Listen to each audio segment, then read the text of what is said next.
This video really explains the mental battle you have to go through. Now, I already know what I have to do. It's like your brain will come up these excuses to try to get you to turn around, to end it, to stop being in such an uncomfortable environment. So I already know how to attack. So the brain will always come up with these excuses, and you have to come up with another. You have to be able to fight it back. And so it's this constant battle. And I believe it's the battle between the animal mind and the logical mind. So the logical mind is always trying to keep you safe and secure, and because logically it makes sense. It's like, long term, why am I running, doing this crazy crap, gonna hurt myself potentially, when I could be coming back, already did good enough job. So why do I have to keep pushing myself further? I'm fine. I will survive, to the next day. I don't need to keep pushing myself to destruction. So that, I believe that must be the logical mind. And then the emotional mind is like, I don't give a shit. I'm gonna get this shit done, and I don't give a fuck if we're tired, we're thirsty, we don't have enough water, don't have enough fruit on us to get through the run, don't have any food, whatever. The animal mind doesn't care. So there's always these two minds constantly battling against each other. So while you're running, the logical mind will come up with all these excuses trying to trick you to stop. And the animal mind will try to you want the animal mind to overcome that and get you to keep going. And so it's hard though. So, because the logical mind is trying to help you survive, to protect you. So yeah, mile 8,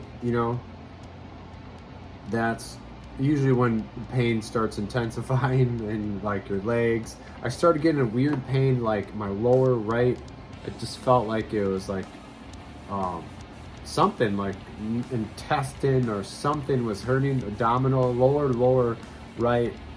It's like, what is that? It was like I got like shot or something in my lower. I just ignored it, And then I've never had that before, and so but because I remember how the mind works. It always will try to get you to stop, and it will cause pain in you. It will make up these false pains to get you to stop doing something uncomfortable, because as soon as you stop, the pain goes away, and so it'll get you to try to stop. And so at mile 8, I was thinking, I should turn around, head back to the house. And so what I did was, I had a little wet rag with me that's soaked, to keep my body cool. I could rub it on my face, because the sun is in your face. And the sun is the worst. The sun will get on your face and it heats up your whole body. After an hour or two, it's very hot. So what I did was, since I was having really big doubts I should turn around, and I was really feeling it, I grabbed the rag and I threw it on the ground while I'm running. And I was like, I'll come get you back. I'll get you back. I'll pick you up later. And what it did was, it kind of fired me up a little bit, and I stopped thinking about just all the consequences. I just stopped thinking completely, and then chose, really focused.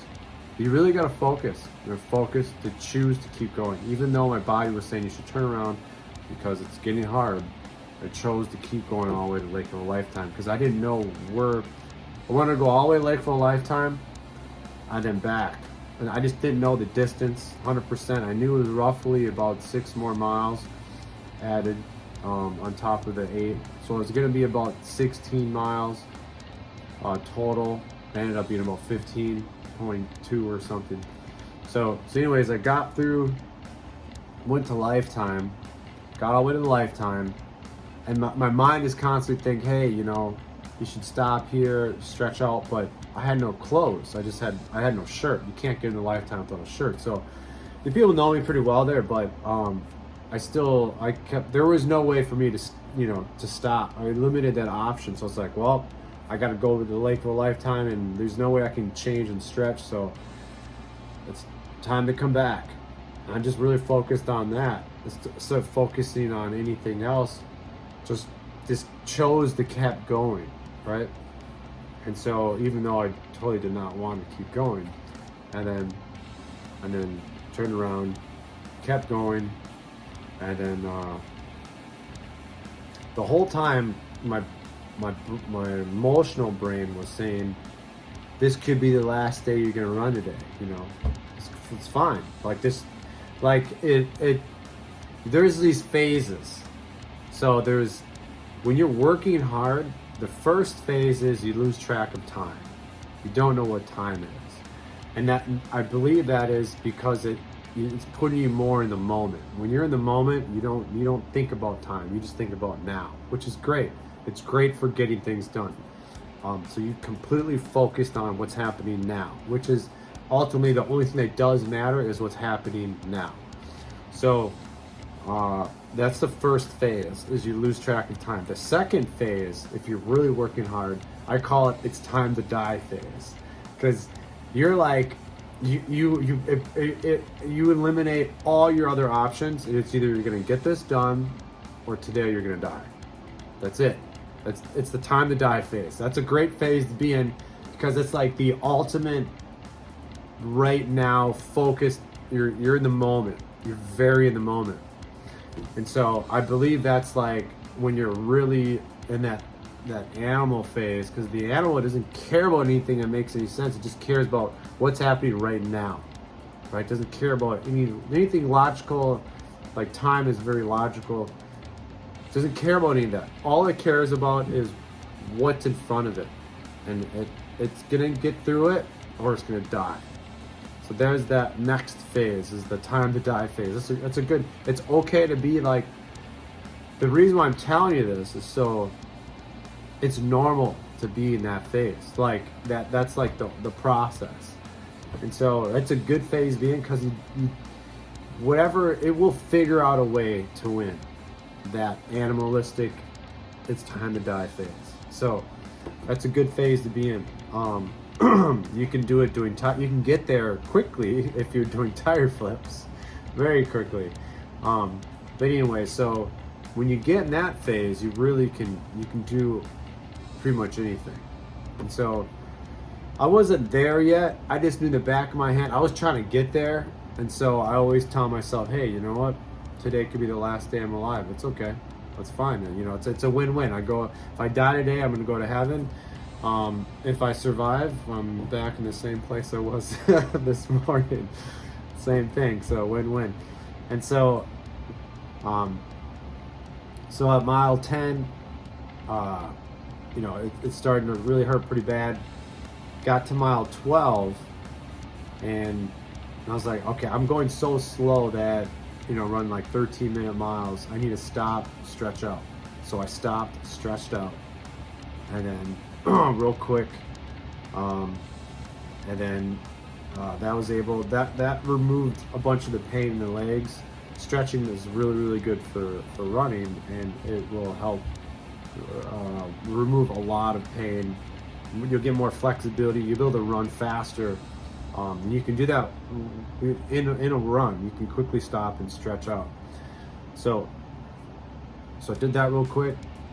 Threw in some Goggins, the Relentless video, and was able to run back home, run the rest of the way home. It was like 2.5, 3 more miles away, and then, which was ultimately my goal.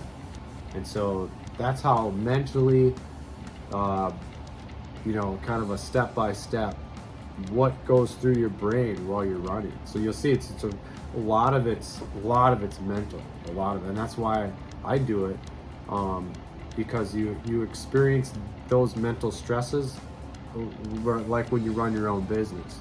I don't have to do anything any day. That's my choice. I'm choosing to deal with this crap. And so that's what it's like when you run your own business, or when you're running. You get all the stresses, which is good because it makes you stronger. Like Goggins perfectly puts it, you're recalculating your mind, and that's exactly what's happening. So everything else looks easier. So I'm gonna do a video with the tire, the 450 pound tire flip. I'm gonna get a scale, I'm gonna weigh it. That was so hard. That was way harder than the run I did yesterday. It was like a 15-mile run. That tire flip is so hard. Like, I'm gonna make a better video so you can see me actually flipping it, and pretty cool. And so hopefully that fires people up. That tire, I mean, when I first tried to flip that tire the first time ever, like I've never flipped tire before, I couldn't even pick it up. Like, I could not pick it up. So it just tells you like how heavy it is, and there's so much mental stresses. There's so much, like, a lot of it's mental. Like, your brain is gonna try to get you to quit. Oh, you could hurt your arm, you should stop, whatever. That was going through my head a lot, like pretty much the whole time. Like, I went out to the second flip, tire flip, and my brain was like, hey, you could damage your forearms, because they were already getting tight after 2 flips, and I got another like 58 more minutes to go. So it's a great video.